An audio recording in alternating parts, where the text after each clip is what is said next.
Next question that someone asked is actually related to this morning. Exodus chapter 20 verse 12, honor thy father and thy mother. And then this person asks, which we briefly answered this morning, and say, well, what happens if my parents tell me to not go to church on Sunday? Or do something with them on Sunday that is sinful? What should I do? The Bible tells me to honor my father and my mother. Okay? Then what should I do? May I ask Michelle to answer your own question? Honor them. This morning you answered, right? What is the answer? Honor them in the Lord. No, must not mix it up. Okay, mustn't mix this up. Very big boo-boo if you mix it up. We honor them, but if they ask us to do things that's not right, then we don't obey. We honor them, but when they ask us to do something that is not right, then we don't obey. Now, what's the difference between these two statements? Now, let's turn to Ephesians, please. So, let's understand God's commandment clearly so that we know how to live rightly. Ephesians chapter 6. Let's read verses 1 and 2. Reading. Children, obey your parents in the Lord, for this is right. Honor thy father and mother, which is the first commandment with promise. So it is stated in two ways. Maybe I ask you, what is the difference between honor thy father and mother in the Lord, and then what happens in verse 1? If verse 1 is obey your parents, then verse 2 is honor thy father and mother in the Lord. Means you move the in the Lord into verse 2. What happens? What's the meaning? What's the difference? Who wants to try? Claude, what's the difference? You tell Elim, honor me in the Lord and obey me. What's the difference? Honor is the attitude. Okay. Like a respect, and obey is the practical instruction. Okay, honor is an attitude, a respectful attitude. Obey is instructions that you must follow and do. But still, I have still the same question. Why not say honor in the Lord and obey? That's all.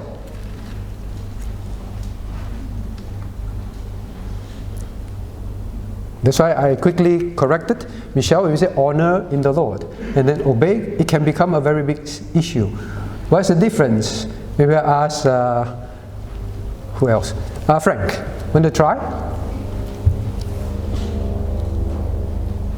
So what's the difference?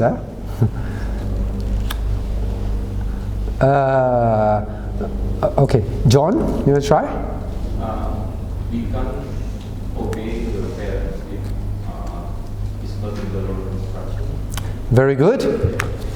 We cannot obey if the instructions is not in the Lord. Means it's contrary to what God says. We cannot obey when our parents say, cheat in your exams, lie to your teacher, all right? Go steal that pencil.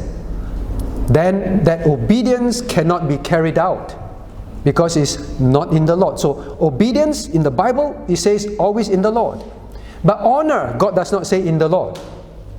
Why do you think so? Michelle, now you try.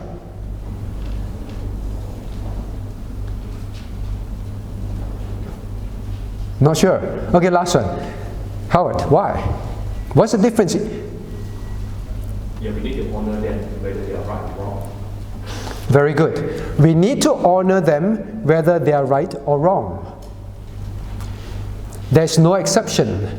Honor is respect. Honor doesn't mean you must do what they ask you to do. In other words, if your parents ask you to do something that is wrong, you cannot obey, correct? That is sinful, you cannot obey. But how should you disobey them? I don't know, sounds a bit strange. How do you must disobey them honorably? You must disobey them with still honoring them. Means, you know you cannot do it. Should you shout, "You stupid woman, how can you ask me to do that?" No, you cannot. Like we learned earlier on, Christ, even when Mary did something wrong, assumed something that is sinful, Christ honored her by calling her woman, by explaining to her. So honor is regardless whether they are good parents, not good parents, their lives are worthy of your respect or not. There is no qualification in this law. As long as they are your parents, they may be drug addicts or whatever, you still respect, honor. That is the parent that God put in your life. Why? God has His reason. You cannot say, my dad or my mom, useless kind, you know, they didn't take care of me when I was young, so I'm not going to take care of them. I won't care. Honor is to care for them.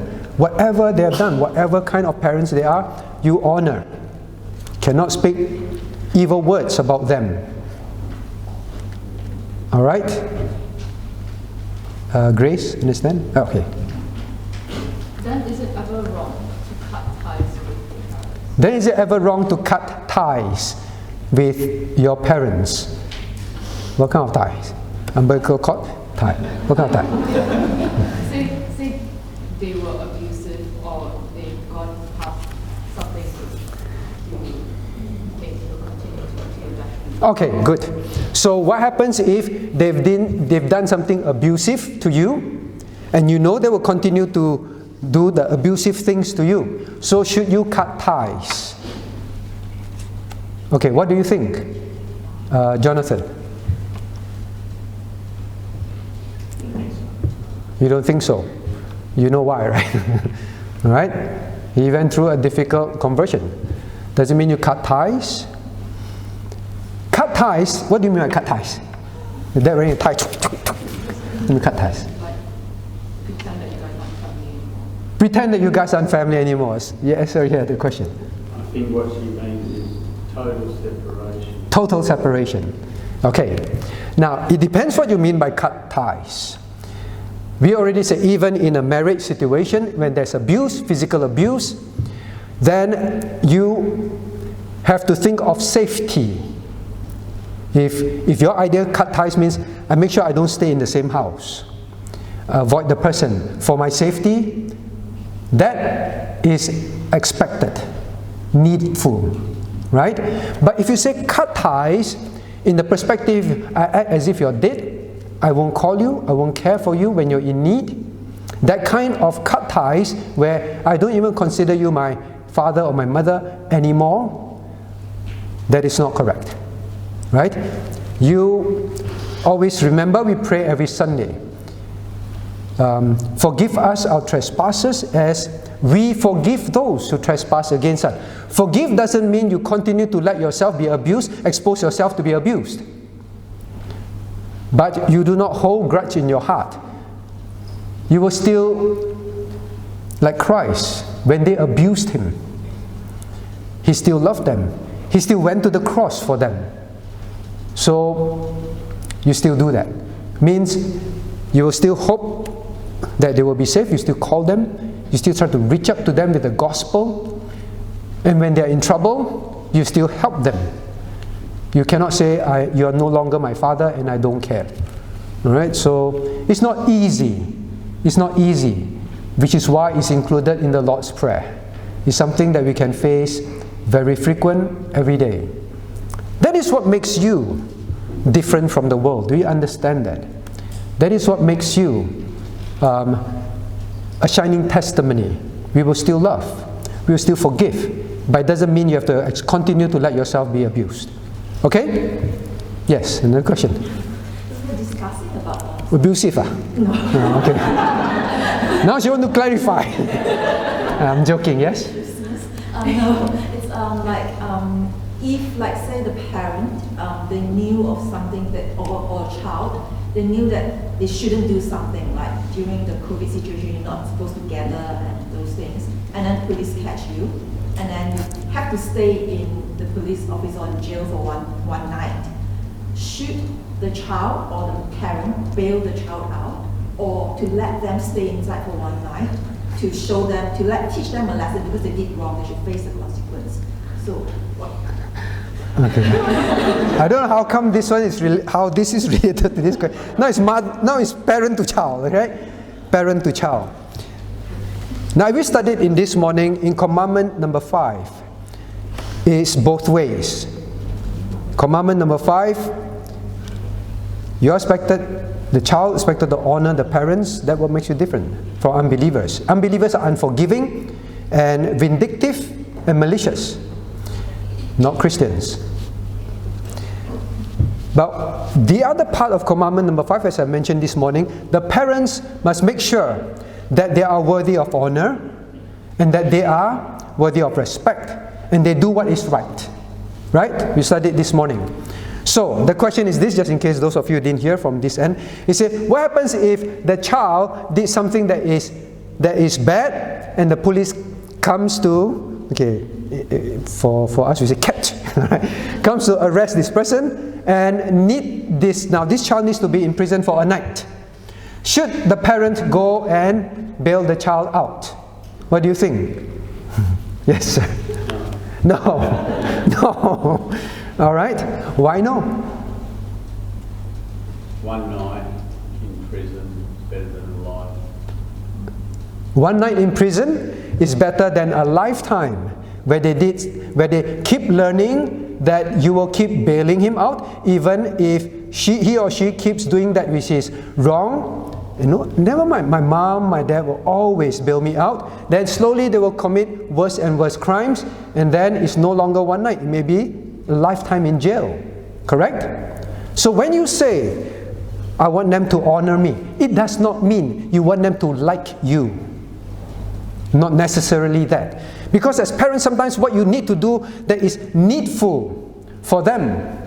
Just like God the Father, the Heavenly Father, He will chastise us. He will teach us lessons, and sometimes it's painful lessons that God on purpose allow us to go through so that we will learn not to commit sins that will cause us consequences that may last us a lifetime. So being an honorable father is doing what is right for your child sometimes. So young ones, can you learn that? Please learn that. Sometimes when daddy and mommy have to chastise you, it is because they are being honorable. They are doing what God expects them to do, to help you.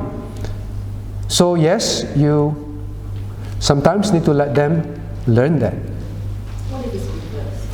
What is reversed? Should the child go and veil the parent? Better honor them, go there and bail them out. Now we learn in other parts of scriptures, we are to respect the laws of the land, correct? Respect the laws of the land. As long as they're not sinful laws, we are to follow the laws. Then, even if the child come and bail you out, now if they say, fine, you can bail the person out, okay, then you can choose to do that.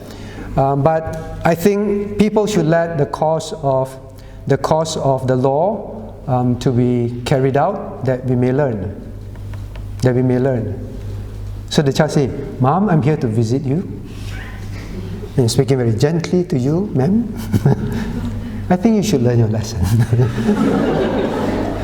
Genuinely, sincerely. Yeah, these are difficult things at times. Maybe adults, they learn, and I don't know. They learn better, I don't know. I'm an adult, okay, I've learned my lesson, you can bail me out tonight. Alright? So depending on situations as well, I guess. Alright, so does it answer? So this is it may be trivial statements and all that, but these are very important lessons on earth. Because young ones, teenagers, even adults, one thing that is a major problem in society today is disrespect for authority towards parents. Do you know that we went through a period, and I've covered this in the phases of philosophy in mankind's history. At one phase, where, do you remember which phase is it that spawned, what kind of music that spawned revolution and resistance to authority? Ichum. Rock and roll era. The rock and roll period, the songs, they are written with the intention to rebel against society. Well, were some of the society actions of the authorities, were they wrong? Some may be.